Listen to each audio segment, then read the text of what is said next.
Alright, so the story for the final piece of Mass Effect 3 DLC follows Shepard once again. If he's a he or a she, that's all up to you, but it follows Shepard after halfway through the game where, of course, Shepard's a little tired from doing all the awesome stuff, so he wants to take some R&R. So Anderson just gives him his old apartment and says, here you go. There you go, have some fun, rest, relax, just have a good time. But of course that quickly changes when he gets attacked at a restaurant while eating with Joker, the pilot of the Normandy, of course, played by Seth Green.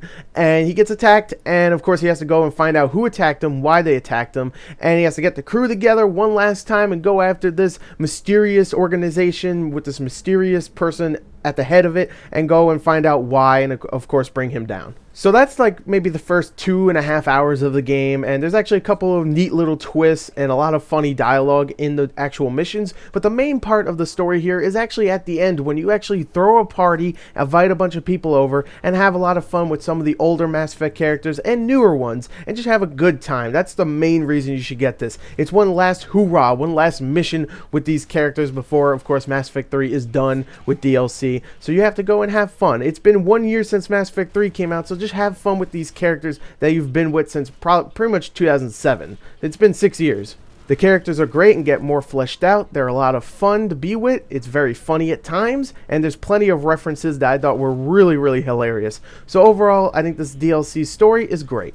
But now let's talk about the sound, which I have to admit I am very impressed with BioWare because they really did care for this DLC because they got every major voice actor from the past Mass Effect games and hell, even Mass Effect 3, and they got them to come back to voice their characters for one last hoorah, and it is great to hear some of these voice actors again. The voice actors add a lot of personality to the characters, of course, and when it gets really funny, they do a great job delivering those lines. So yeah, the voice acting here is phenomenal, and I think the sound design and the soundtrack, while not really changing very much in this DLC, is still phenomenal as well. So yeah, the sound here is fantastic. But now let's talk about the graphics, which is pretty much the same level of quality that you'll get in the full game. The difference is that you get some new areas, some new guns, and some new enemies to see, and they're all really cool looking, especially the environments. Some of them are really well detailed, some of them are really cool and expansive looking, and you actually get a couple of new CG cutscenes too, which I felt were kind of cool too. You also get the Silver Sun Strip in this game, which is pretty much the Vegas of space, and there's a lot of neon signs. It looks really nice. It's very purple and blue. It's a really nice looking environment to explore, but besides that, it still looks like Mass Effect 3. And now let's talk about the most important part of any game, the gameplay. And the DLC, the final DLC for Mass Effect 3, titled Citadel, is all about hanging out with friends. But before you actually get to that part, you do have to go and track down this guy that's actually trying to kill you. And those missions are, there's a couple that are run and gun, shoot 'em up missions, which are fun. Those are, simple gunplay missions that you've had in pretty much the entire Mass Effect 3 game. So I don't really need to explain that. But there's actually a couple missions that try to do something different. Like, the first mission in this game, you have only a silenced pistol, which is a brand new weapon, and you're supposed to go around and be stealthy. Now, the stealth really does not work at all, so I just ran in and just started shooting everybody, and I was perfectly fine. The thing is, I'm playing on easy mode, so you might have to, do it a little differently, but if you're playing on harder difficulties. But me, it was perfectly fine, but the stealth really doesn't work. But after that mission, you actually go on to another mission where you're pretty much acting like James Bond. You're at a party with a suit, you have to go and hack computers and stuff to find out information about the guy that's trying to kill you, and it's actually a really cool mission. I actually really enjoy that. And actually in that mission there's a lot of conversations that you can have, so make sure that you talk to as many people as you can because they're very rewarding, definitely. And the next couple of missions are just straight up, some conversations, but mostly gunplay. You just go around shooting everybody, and that's a lot of fun, just like in the regular game.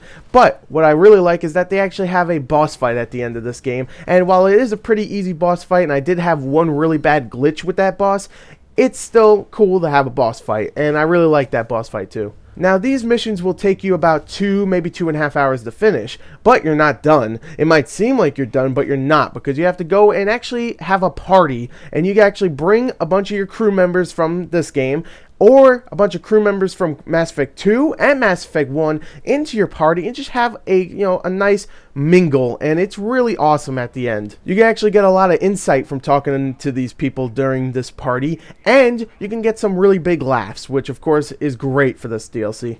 And of course, the DLC adds a lot more new stuff for you to play around with. You have a combat simulator in the game, which is pretty much just go around and shoot a lot of enemies, try to get a high score, which is a lot of fun. You get a couple new weapons, like I said, and a couple new enemies to fight.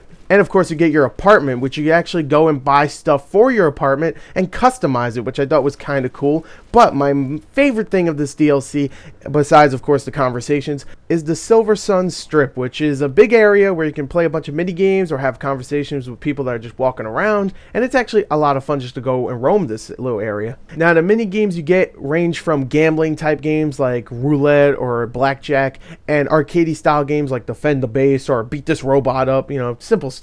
But really, this whole place was a great addition, and everything else in this DLC is just so much fun and just so funny, and it's great to see these characters once again and the final time, which is sad. And also, I believe this is my favorite Mass Effect DLC in general. Sorry, Lair of the Shadow Broker, you were great, but I think this one's actually a little bit better and longer too, so that helps. So there you go, there's my review. I love this DLC. Salute to BioWare for making an amazing series and ending it off with a great set of characters having fun. Thank you so much. So there you go, there's my review. Thank you and goodbye.